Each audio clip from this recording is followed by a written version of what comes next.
Ya. Buenas tardes, chiquillos. Bueno, primero disculparme un poco con ustedes por no haber enviado la clase en la semana, ¿cierto? Pero contarles que fue por algo bueno, porque ustedes saben que soy la encargada de docencia y fuimos citados todos estos días a reuniones porque se están implementando nuestras salas híbridas, chiquillos.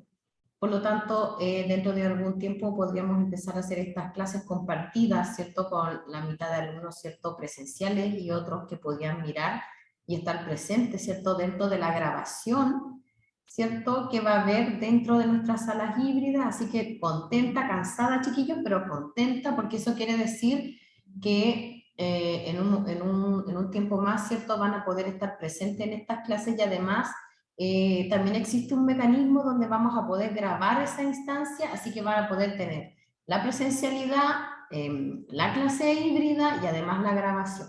Así que igual pueden hacernos consultas, así que fue un poquito cansador, fueron muchas reuniones, muchas planificaciones, contarles que el aulario que nosotros utilizamos casi todo ya está casi complementado con este sistema, así que esperemos que nos vaya súper bien para que vayamos mejorando, ¿cierto?, la docencia con ustedes, chiquillos. Así que fue por, chiquillos, perdón, pero fue por algo mejor, ¿ya? Por algo bueno. Ya, bueno. Entonces, contarles un poco sobre esta clase, ¿cierto?, que hicimos la semana pasada, que nosotros estamos hablando, ¿cierto?, hablando siempre desde el modelo de la geriatría. Espérenme que se me pegó, ya. Y antes de empezar, todo lo que es la evaluación, ¿cierto? Esta evaluación en este paciente, volver a retroceder un poco y comenzar a hablar de este proceso que pasa este paciente, ¿cierto? Que tiene que ver con su interacción social, con su participación en la vida, su vida productiva. Hablamos, ¿cierto?, del sentido de la autonomía de este paciente geriátrico, ¿cierto? De los estilos de vida, qué importante eran los estilos de vida saludables, ¿cierto? Dentro del envejecimiento de nuestro paciente. Y no podemos empezar a hablar de evaluación, ¿cierto? De nuestro paciente, sino les hago este pequeño, ¿cierto?, recordatorio, que nosotros hablamos del envejecimiento, ¿cierto? Y tenemos un primario, un envejecimiento primario, y hablamos de este proceso neto, ¿cierto?, de este conjunto de cambios que son propios de la edad y que no van a estar relacionados con alguna patología en sí, ¿ya? Por lo tanto, es lo que nosotros vamos a ver ahora, ¿cierto?, este proceso que acompaña, ¿cierto?, a nuestro adulto, ¿ya? Ese es el envejecimiento primario. Y el envejecimiento, ¿cierto?, secundario, nos hace referencia, ¿cierto?, al que se produce en las personas, en los seres vivos, cuando son sometidos a una acción, ¿cierto? Son sometidos, por ejemplo, a un fenómeno aleatorio, que es un fenómeno selectivo. Por ejemplo, enfermedades, nivel de estrés, ¿cierto? Y todo este fenómeno. Por lo tanto, lo que nosotros vamos a ver es el envejecimiento primario, el propio y que no está relacionado, ¿cierto?, al deterioro en sí por la presencia de una enfermedad, ¿ya? Por lo tanto, estamos hablando de un envejecimiento que no es patológico y que se va a basar en estas alteraciones morfológicas, funcionales, ¿cierto?, desde la célula hasta los órganos, ¿cierto?, por toda esta menor replicación celular, ¿cierto? Y por todos estos mecanismos que ya hemos hablado, ¿cierto? Dentro de lo que ya hemos pasado en la asignatura. ¿Y qué va a pasar con este adulto? ¿Cierto? Que van a haber un lentecimiento de su función, hay una reducción de reserva funcional, ¿cierto? Este es un envejecimiento que no es patológico. Ojo, no es patológico, pero a través de todas estas condiciones que nosotros hablamos, desde la alteración morfológica, desde las funciones de las células, ¿cierto?, que tiene, desde nuestros órganos, desde el enlentecimiento de las funciones, acuérdense que hablábamos, ¿cierto?, lo importante que todos estos cambios que son propios del envejecimiento, ¿qué es lo que es importante para nosotros? Que esta situación, ¿cierto?, sí podría provocar enfermedades agudas o, aún peor, ¿cierto?, la aparición de enfermedades crónicas debilitantes. O sea, sí, estas condiciones son parte del envejecimiento no patológico, pero pueden poner al paciente en una situación de vulnerabilidad. en donde hoy puede que no, pero mañana sí me puede provocar, ¿cierto?, algún deterioro. Por ejemplo, hablábamos, ¿cierto?, en la clase, hablando, ¿cierto?, del lentecimiento de las funciones, ¿no? Y yo les contaba, ¿cierto?, que ustedes han visto que el adulto mayor tiene algunas alteraciones en la marcha, ¿cierto? El paciente empieza a caminar mucho más lento, con pasitos mucho más cortos, porque él pierde mucho más el equilibrio, ¿ya? Y que es importante que si el paciente presenta, ¿cierto?, este tipo de envejecimiento no patológico, esta alteración, ¿cierto?, en la marcha, claro, es no patológico, pero ¿qué puede provocar? Que me lo puede poner en vulnerabilidad a que si este paciente tiene inestabilidad en la marcha, ¿qué es lo que puede ocasionar en el paciente? Riesgo de caída. Por lo tanto, esta situación que no es patológica, que es propia de su edad, me lo puede poner en una situación de vulnerabilidad donde el paciente sí después puede tener, ¿cierto?, alguna enfermedad aguda, este paciente, ¿cierto?, que tiene inestabilidad en la marcha, se cae, tiene una fractura de cadera y ya tengo una enfermedad, ¿cierto?, y ya tengo una aparición de una enfermedad que es aguda, que es debilitante y que más encima las fracturas de cadera en el paciente geriátrico producen pérdida de la función y discapacidad por lo mismo. ¿Ya? Eso es importante. Bueno, dentro de la anatomía y dentro de este proceso, ¿cierto?, se producen muchos cambios, ¿cierto? Muchos cambios que nosotros conocíamos desde la esfera orgánica. Algunos sí, algunos no, pero lo que sí estábamos en deuda un poco, ¿cierto?, era en esta situación mental del paciente. Todos estos cambios, que son normales, que son propios del acompañamiento, ¿cierto?, del envejecer, con el paso del tiempo pueden predisponer, ¿cierto?, a que estos mismos eventos lleven a este adulto a presentar enfermedades como nosotros, como ya se los había comentado recién. Y en esta clase se van a revisar algunos de estos cambios primarios, ¿cierto?, asociados al envejecimiento. Bueno, para comenzar un poco y hablar un poco de la anatomía de este paciente, ¿cierto?, contarle desde los 30 a los 40 años nosotros alcanzamos el máximo de altura, ¿cierto? Cuando nosotros ya estamos en la adolescencia, ¿cierto?, nosotros alcanzamos lo máximo de altura, dentro de los 30 y 40 años ya, ¿cierto?, nosotros, de hecho en la adolescencia ya nosotros no crecemos más, ¿cierto? Pero desde ahí, chiquillos, incluso yo les puse 20 años ahí, porque hay alguna bibliografía, algunos papers que acompañan, ¿cierto?, algunos estudios que dicen que nuestro cuerpo, chiquillo, a los 20 años ya comienza el declive, ¿cierto?, en todo lo que es, ¿cierto?, la fisiología neta, ¿cierto?, de nuestro cuerpo, a los 20 años, chiquillos. ¿Qué es lo que pasa? ¿Por qué nosotros no notamos, ¿cierto?, que este declive comienza a los 20, 30 años, ¿cierto? Bueno, nosotros antes pensamos que era a los 30, 40. Hay estudios que dicen que a los 20. Ya, pero ¿por qué no se nota?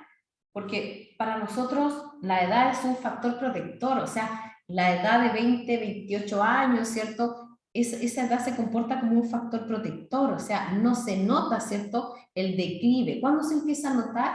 ¿Cierto? De los 40, de los 50 hacia arriba, ¿cierto?, en algunas funciones. Y ya este paciente geriátrico ya se nota, ¿cierto?, claramente en el adulto mayor, ¿cierto?, algunas disposiciones y algunos cambios que vamos a ir mirando, ¿cierto?, que empiezan a aparecer en nuestros adultos, chiquillos.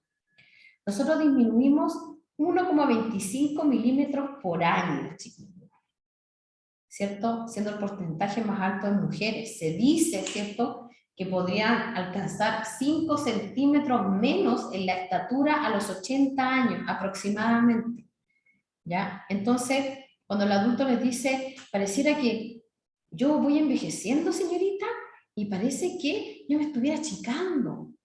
¿Por qué siento yo como que estoy más chico? Claro, claramente que nosotros vamos disminuyendo nuestro tamaño, ¿ya? Pero no es una cosa que sea por arte de magia, chiquillos.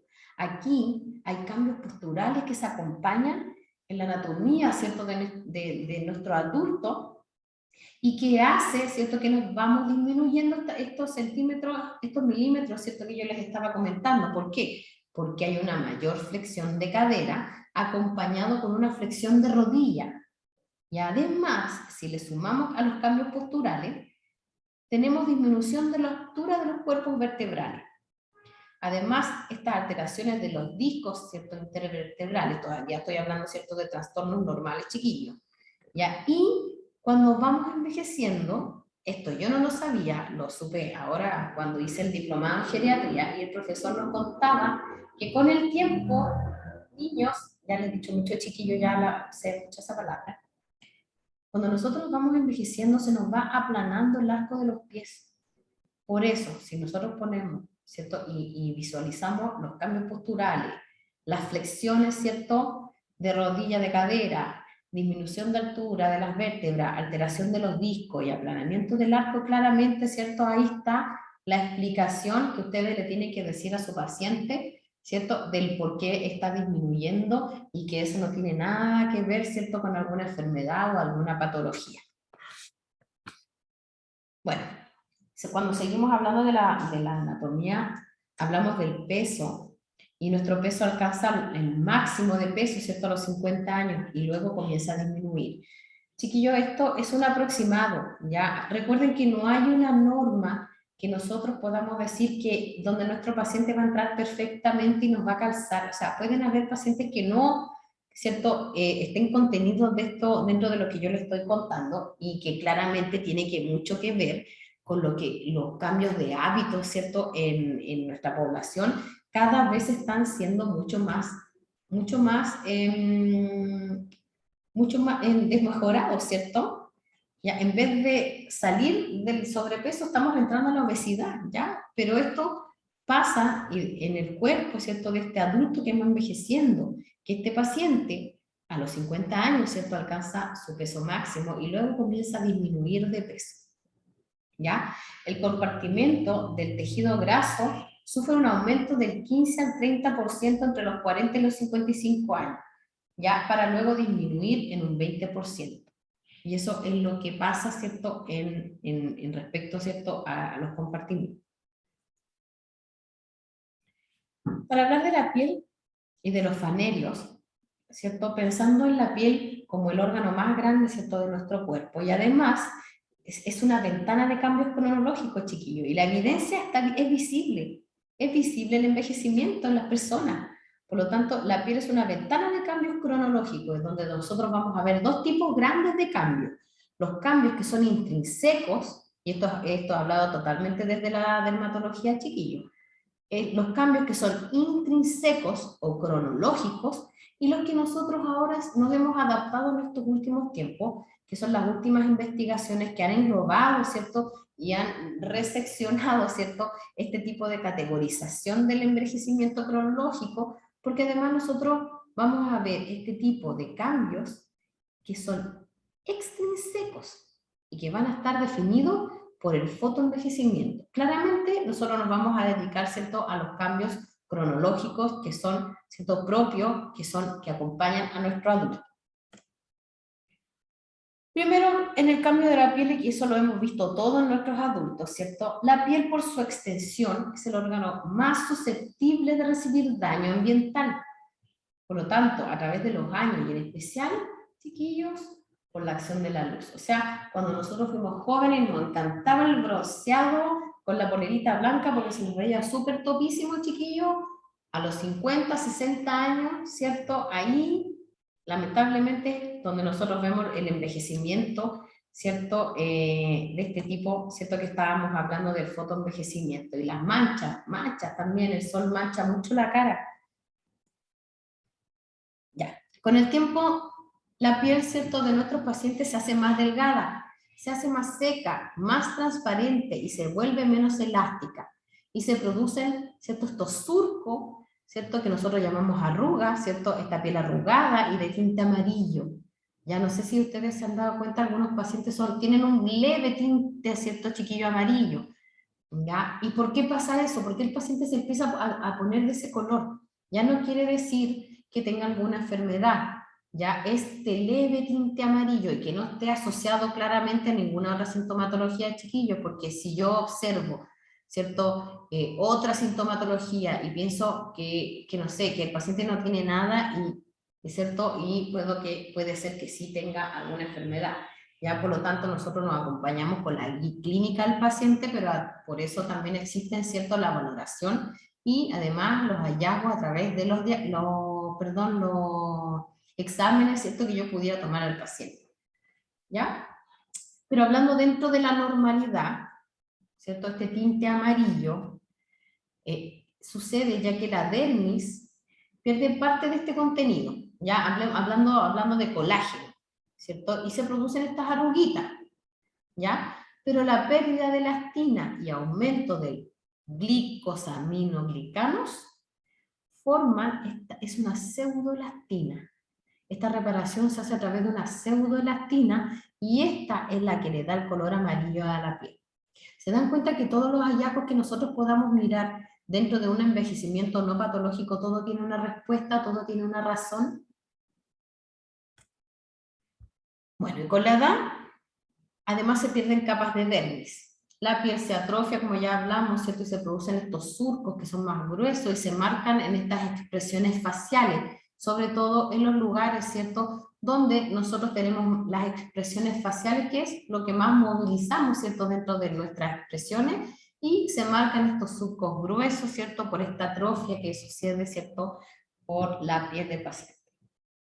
Se hace más delgada, se hace más seca, el estrato pierde su capacidad de retención de agua, nos deshidratamos más rápido, ya cuando el paciente es geriátrico, porque no tiene la capacidad, esta barrera de la piel, se hace más deficiente, por lo tanto este paciente no retiene tanta agua y por eso, ¿cierto?, pierde su capacidad, ¿cierto?, del estrato de mantener la piel hidratada, ¿ya? Y después de la menopausia, chiquillos, en las mujeres se acelera el cronoenvejecimiento, ya por esta deficiencia de estrógeno y además, ¿cierto?, se agrava mucho más cuando nosotras empezamos, ¿cierto?, y consumimos tabaco, ¿ya?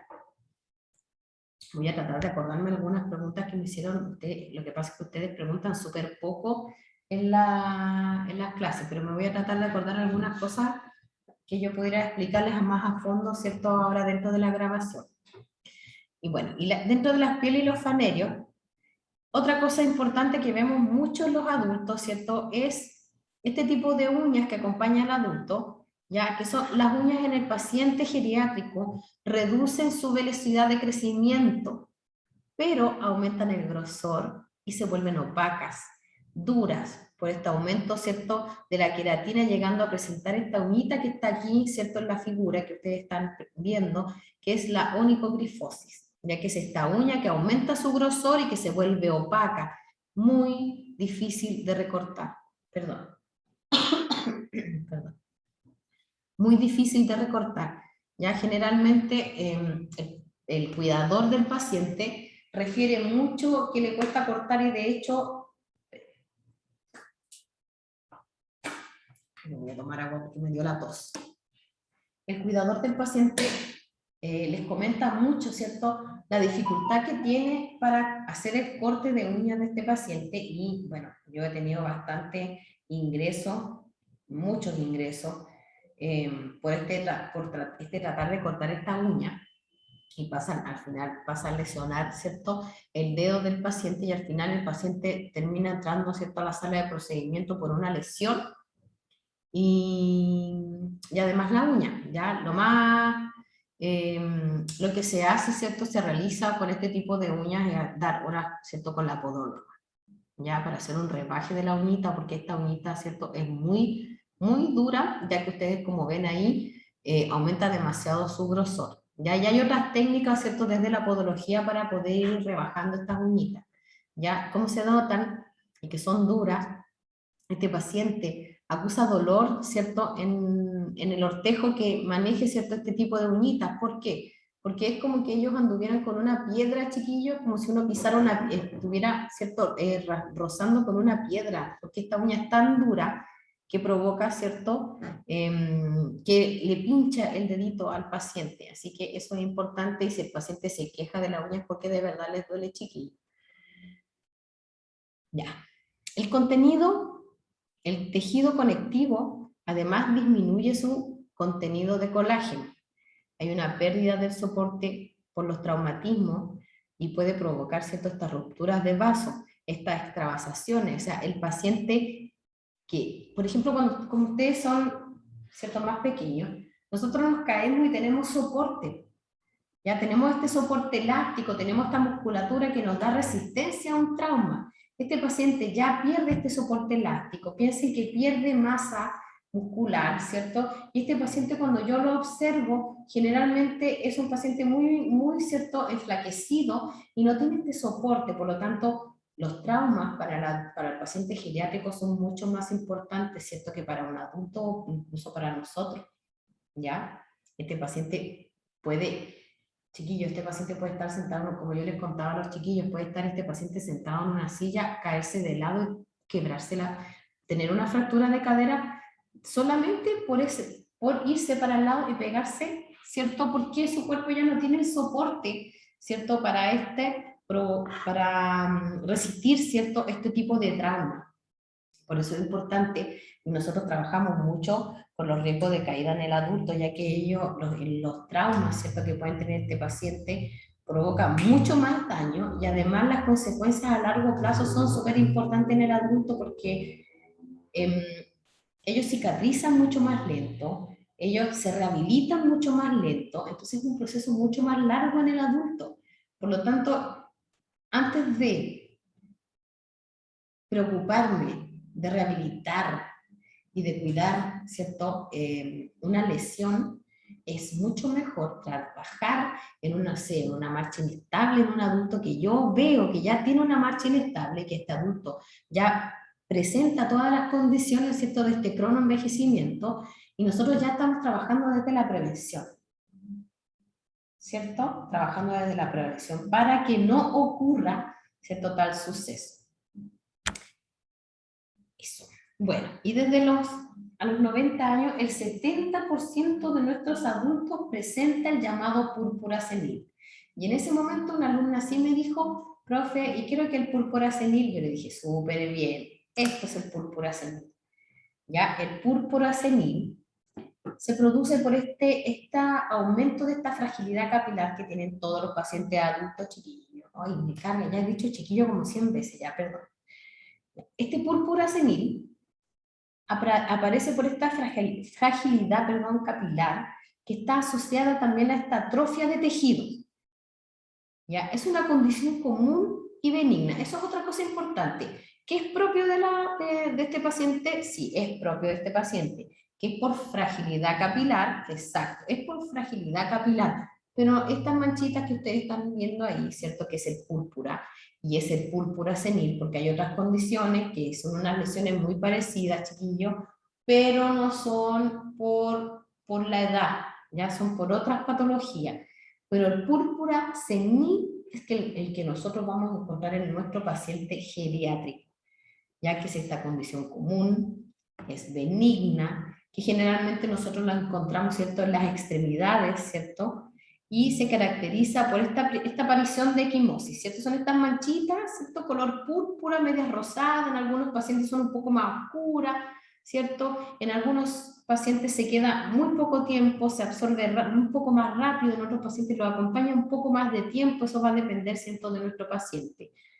Y aparecen manos y brazos, no tienen formas definidas, tienen bordes que son irregulares, son como manchas, ¿cierto?, sin bordes regulares. Y esto es lo importante, que no está relacionado a problemas de circulación. ¿Ya? Esto tiene que ver netamente por el aumento de la fragilidad capilar, ¿ya? Pero no tiene que ver con algo circulatorio, ¿cierto?, propiamente tal. ¿Sí? Sí. Esto es lo que habíamos conversado, les había dicho a los chiquillos, que es importante porque dentro de lo que nosotros vamos mirando, ¿cierto?, y nos ha pasado, por ejemplo, hay cuidadores que han venido súper afectados a hablar con nosotros y a decirnos que los hermanos la van a demandar porque ella necesita un papel donde ella le diga que esas manchas que tiene son propias de la edad, porque los hermanos piensan que la cuidadora le pega a la mamá, ¿ya? Y la cuidadora generalmente, ustedes saben, yo creo que ustedes lo han visto con sus abuelos, ¿cierto?, que generalmente el cuidador de un adulto mayor, hablando de un paciente geriátrico, generalmente siempre es como el hijo más cercano, el que se queda con él, la cuida, ¿cierto?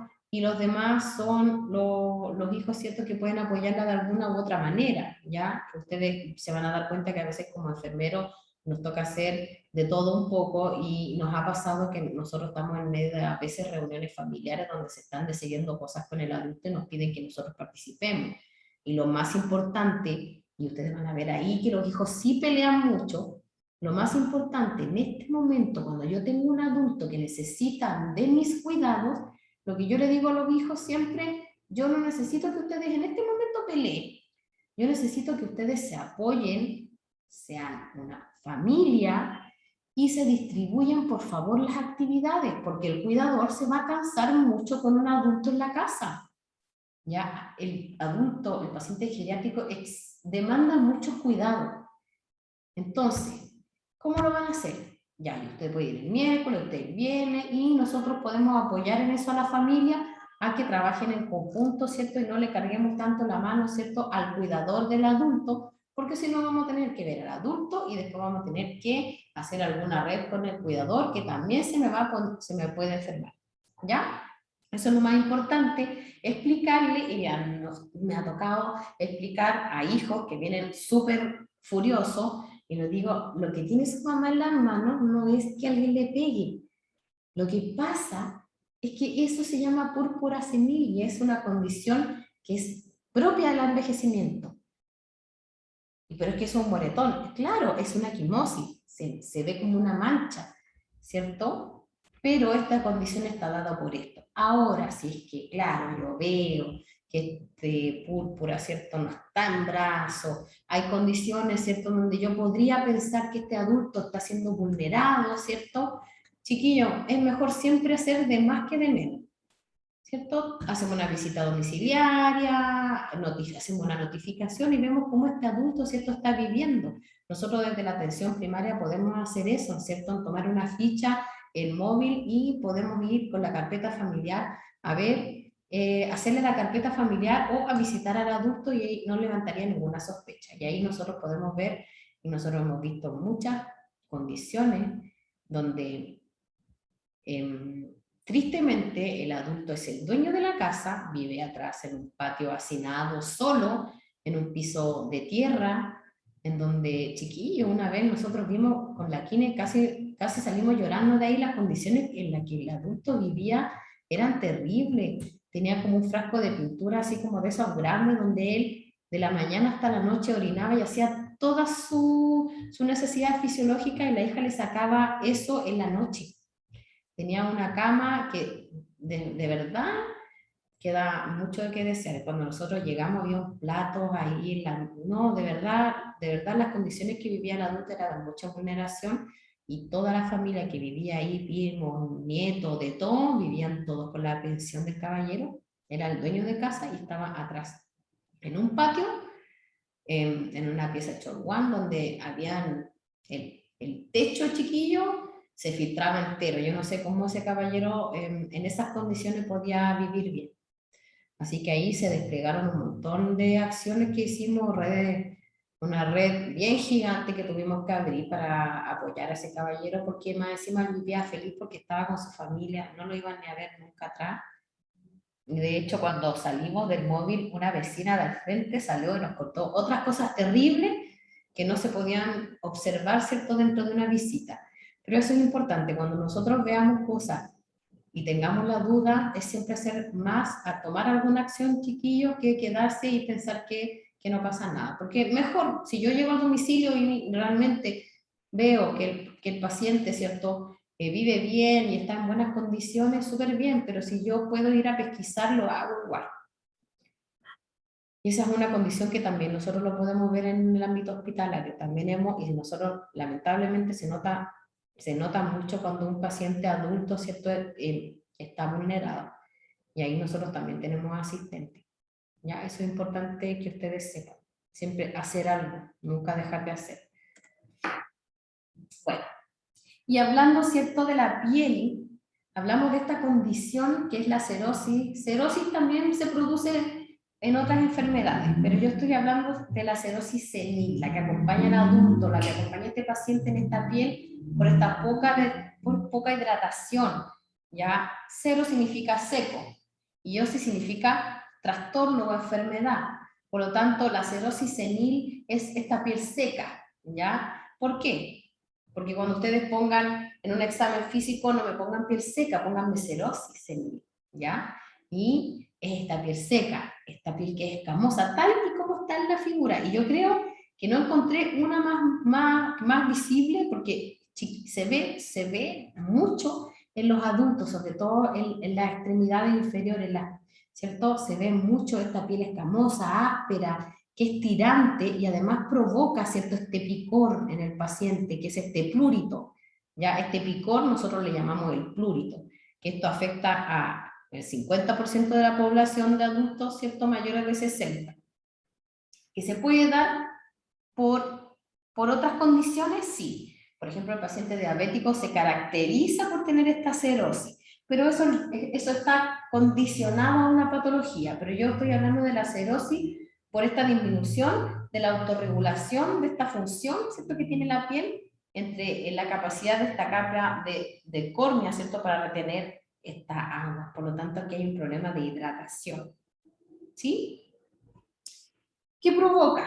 Que el paciente le empieza a picar, se rasca, y ustedes pueden ver, ¿cierto?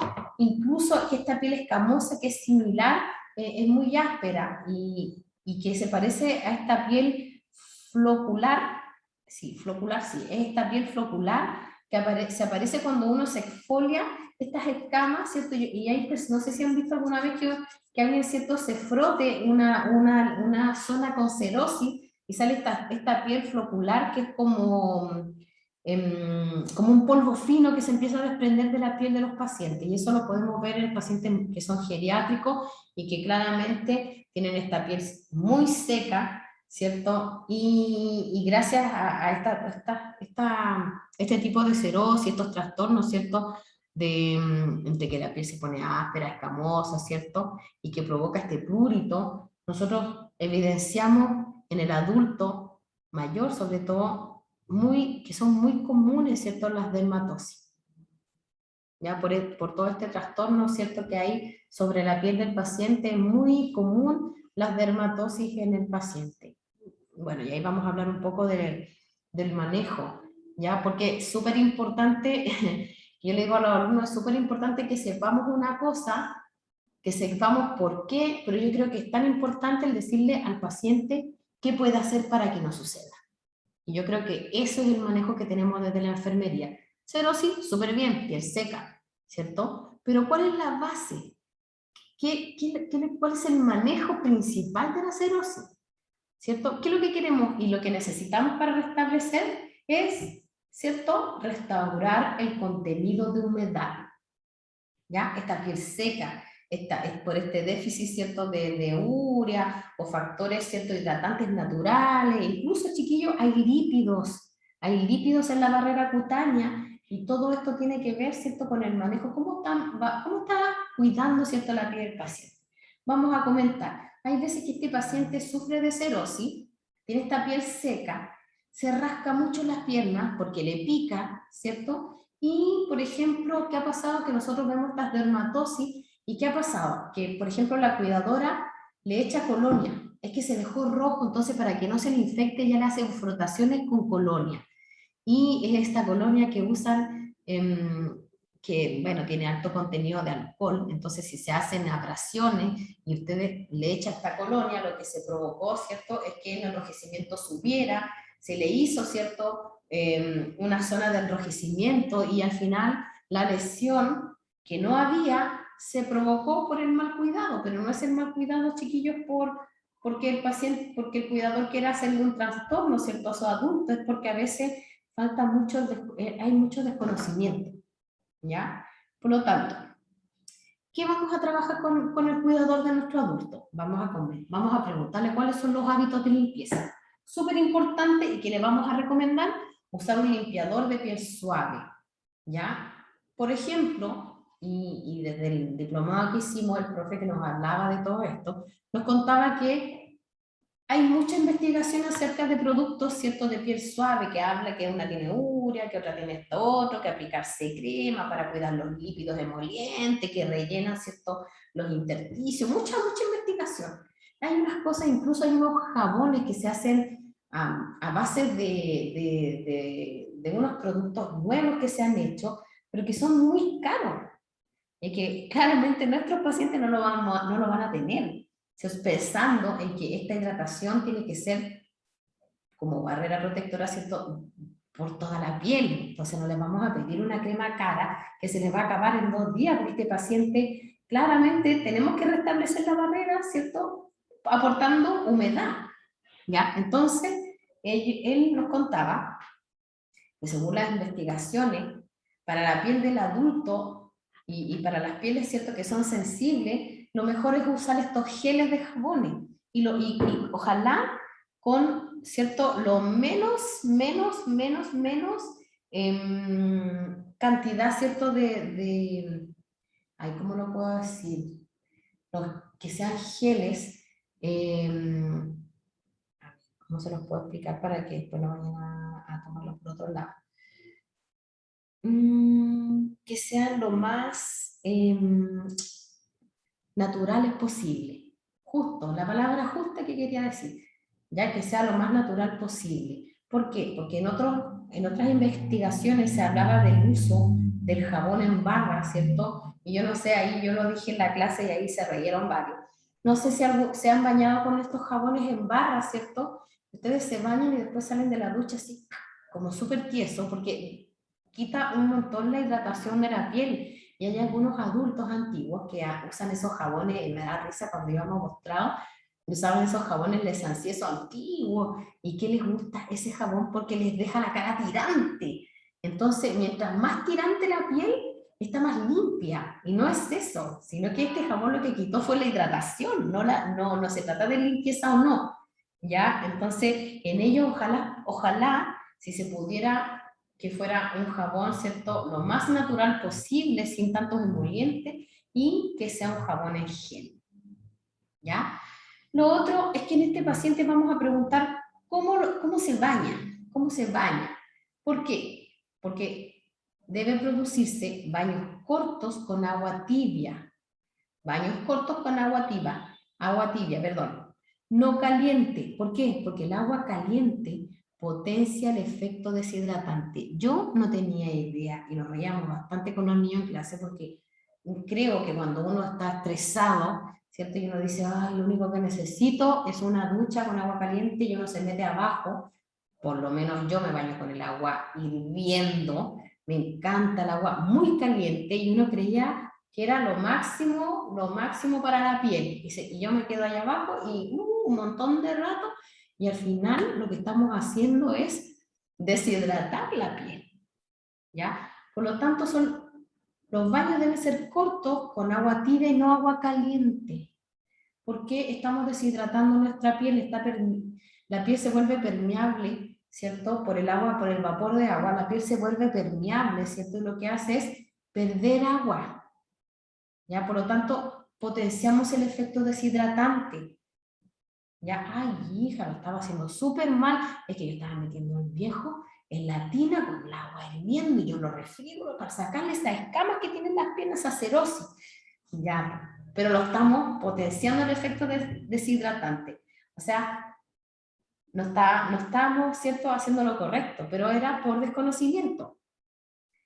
Otra cosa, el uso de soluciones para hidratar. Ojalá, lo más básico, ojalá que tuviera urea o glicerina. Ya hay un montón de otras cosas más que han salido, ¿cierto? Aplicación de cremas especiales, ¿cierto? Pero claramente son muy caras. Yo le contaba a los niños que a mí una vez me llegó una caja de crema para los pies, para mis pacientes diabéticos con lesión, ¿cierto? Y que estábamos trabajando con esta cerosis y esta piel seca, ¿cierto?, en los pies, que para mí es un riesgo, porque esas grietas, esas fisuras en los pies, hacen que se provoquen lesiones en el paciente diabético. Y esas cajitas me llegaron eran unas cremas que eran de urea, muy buenas, súper buenas, pero eran Eucerin, chiquillos. Imagínense cuánto habrá salido una de esas cremas. Claramente en el uso mejoró un montón la piel del paciente, mejoró un montón el utilizar eso, ¿cierto? Los pacientes mejoró un montón, pero estamos hablando de cremas que son súper caras. Ahora, con nuestro paciente, para restaurar, ¿cierto?, esta hidratación. Podemos usar alguna crema, ¿cierto?, que tenga urea o glicerina, ¿cierto?, que son los componentes que mantienen los lípidos. Ahí, en algunos papers que tengo del diplomado, hablaba un poco de unas soluciones que son muy agresivas, unos limpiadores muy agresivos, que no están dermatológicamente comprobados que tengan un buen uso y que barren la capa de lípidos, ¿cierto?, del estrato, y lo que hace es hacer perder más la deshidratación a la piel. Entonces, hay veces que hay algunos limpiadores que son muy agresivos, ¿cierto? Y en realidad limpian tanto que sacan lo bueno y lo malo, una cosa así, ¿ya? Por lo tanto, el uso de soluciones para hidratar, ojalá tenga un poquito de urea o glicerina, y eso me mantiene, ¿cierto?, los lípidos que nosotros tenemos, ¿cierto?, en el estrato, ¿ya? Y que esos también tienen mucho que ver con el efecto hidratante, ¿cierto?, en la piel. Eso.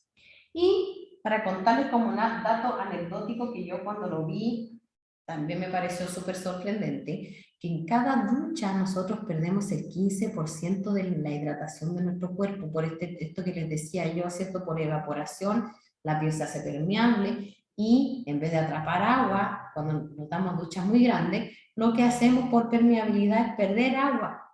Por lo tanto, perdemos el 15% de hidratación. Y por lo tanto, ¿qué es lo que hacemos nosotros si ya vimos que todo esto, ¿cierto?, lo podemos mejorar? Podemos usar un buen gel. Nos vamos a bañar ahora, bueno, una duchita un poquito larga ya, pero no con agua caliente, usemos agua más tibia. Y si es un poquito más verano, ya pongámosla un poco más fría. Ya se podría comprar una solución para hidratar. Podemos usar, ¿cierto?, un poquito de una solución con glicerina, ¿cierto?, como compuesto, no la glicerina propiamente tal, ¿cierto?, como compuesto. Y mantenemos, ¿cierto?, este tipo de, ¿cierto?, de limpieza de esta forma. Pero además podremos hidratar, hacer una hidratación posterior a la ducha, especialmente 3 minutos después del baño, para atrapar la humedad que aún está presente en la piel. Entonces, se baña el adulto, y también lo podemos hacer en nosotros, ¿cierto? Nos bañamos, nos secamos. De hecho, cuando nosotros nos secamos, ni siquiera deberíamos secarnos y frotar el cuerpo, porque con eso también perdemos, ¿cierto?, la humedad, ¿cierto?, la hidratación de nuestra piel. Debería ser, nos palpamos, ¿cierto?, por palpación, secamos el cuerpo, ¿cierto?, inmediatamente, ¿cierto?, echamos, hidratamos, posterior a la ducha. ¿Para qué? Para que atrapemos esta humedad que aún está presente en la piel y nos hidratemos más, ¿ya? Incluso cuando ustedes usan una crema humectante en la cara, para que esta crema, ¿cierto?, por permeabilidad, ¿cierto?, atrape la humedad, ustedes deberían mojarse la cara, lavarse la cara, secársela un poquito con palpación y echarse la crema en la cara. Ya es el mismo efecto, ¿cierto?, de hidratación. Y obviamente, además de esto, nosotros también, del cuidado de la piel, esto todo lo estamos hablando, ¿cierto?, de lo que podemos hacer con este paciente, ¿cierto? Pero además, nosotros hidratamos la piel no solamente con los aportes externos, ¿ya? Debemos tomar agua, el aporte diario de agua. Y nosotros preguntamos al adulto, ¿usted toma agua? Uy, sí, yo tomo, pero me tomo como 2 litros. Ya, miren, me tomo sopa, después me tomo un café, o yo tomo un montón de agua, hija, me tomo una bebida de 3 litros, yo creo que en un día. Ya, pero eso no es un aporte de agua. Agua, solo agua. ¿Cuánta agua toma? Ah, agua, sí, como un vaso. No me gusta el agua. Malta, ¿ya? Entonces, todos nosotros, los adultos, deberíamos tomar, ¿cierto?, por lo menos tener un aporte diario, ¿cierto?, de 3 litros, ¿cierto?, diarios. ¿Ya? Eso. Ya me falta poquito. Hay que decir. Me faltan como 2 días chiquitos. Bueno, eso, ¿cierto? Y Bueno, comenzando un poco esto del aporte de agua, también, chiquillos, hay que potenciar la hidratación desde la dieta. Ya, desde la dieta también se puede, como yo le decía a los chiquillos, miren, se me estaba olvidando eso, disminuir los azúcares, las sales, los condimentos. Ya, no sé si ustedes han comido, por ejemplo, comida china, que es una comida que tiene mucho condimento, y después están todo el día con mucha sensación de sed, y es por lo mismo.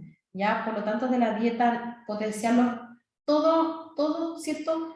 Lo que tenga que ver con frutas, con verduras, ¿cierto? Con vitamina, todo lo que tenga que ver con la vitamina A, la C, la E, ¿cierto? Más este aporte de agua. Por lo tanto, cuando yo veo un paciente con cirrosis, chiquillo, hay muchas acciones de enfermería y mucho que preguntarle al cuidador, desde la crema que usa, cómo lo baña, qué come, cuánta agua toma, ¿cierto? Y todo eso, ¿cierto? Para empezar a trabajar con el paciente y poder empezar a hacer cambios, ¿ya? Para el mejoramiento de la piel. Y con estas pocas cosas, chiquillos, mejora un montón. Chiquillos, la piel del paciente mejora. Yo he visto cambios súper buenos en la piel desde que empiezan a no echar colonia, ¿ya? No sé por qué antes estaba la idea de que el paciente tenía que hacerse frotaciones con colonia o con alcohol, y eso secaba mucho más la piel del paciente adulto mayor, ya sobre todo el paciente geriátrico. Y no es así. Bueno, y hablando desde el folículo, ¿cierto? El epitelio de este folículo piloso es uno de los tejidos más proliferativos del cuerpo. Pero con el envejecimiento, nuestro pelo se hace más delgado, se hace menos abundante y pierde su pigmento. Por lo tanto, el pelo empieza a encanecerse, ya debido a esta disminución de este estímulo, ¿cierto? Y que pasa todo esto, ¿cierto? Con las hormonas sexuales, el pelito se nos empieza a poner blanco. Por cada década, después de los 30 años, hay una disminución del 15% de los melanocitos en la piel, en la unidad folicular. Ahora, también existe esta pérdida de pigmento de esta unidad folicular, que pareciera tener una dependencia más, una mirada más a la herencia poligénica, ¿cierto?, que a la propia envejecimiento. Ya también sucede que hay niños que son jóvenes, ¿ya? Y que empiezan, ¿cierto?, a aparecer estas canas, pero esto tiene que ver con la herencia poligénica más que uno tiende, ¿cierto?, a cuando a ver canas, uno empieza a pensar, ¿cierto?, al tiro que uno está más viejo, pero no es así. Es una cosa que puede acompañar, ¿cierto?, este envejecimiento primario hasta adulto, pero también hay otras personas que tienen esta pérdida de pigmento, pero por una cosa, ¿cierto?, de herencia. ¿Ya, chiquillos? Y bueno, y esto último, que en los adultos mayores, de consecuencia, ¿cierto?, del declive de esta producción de hormonas que nosotros habíamos conversado, se observa que este adulto tiene alopecia en axilas y en zona púbica. ¿Qué quiere decir? Este paciente ya no tiene, ¿cierto?, vellos en las axilas o en la zona púbica, pero lo que sí tiene es esta hipertricosis, que es como la fotito que yo les muestro ahí. ¿Ya? Y la hipertricosis es el aumento de la cantidad del crecimiento del pelo, donde incrementa la densidad de los folículos pilosos. Localizada, ¿dónde más mayormente la veo? En los pabellones auriculares y aparición de cejas gruesas y largas en los hombres.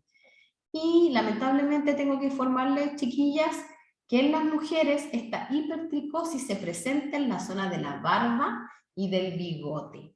Quiere decir que nos vamos a poner barbonas. Sí, ahí nos reímos bastante porque una alumna dijo que sí, que a su abuelita le salía un pelo, ¿cierto?, aquí en la zona de la barba, y era un pelo largo, ¿cierto?, que a ella le molestaba y se lo sacaba.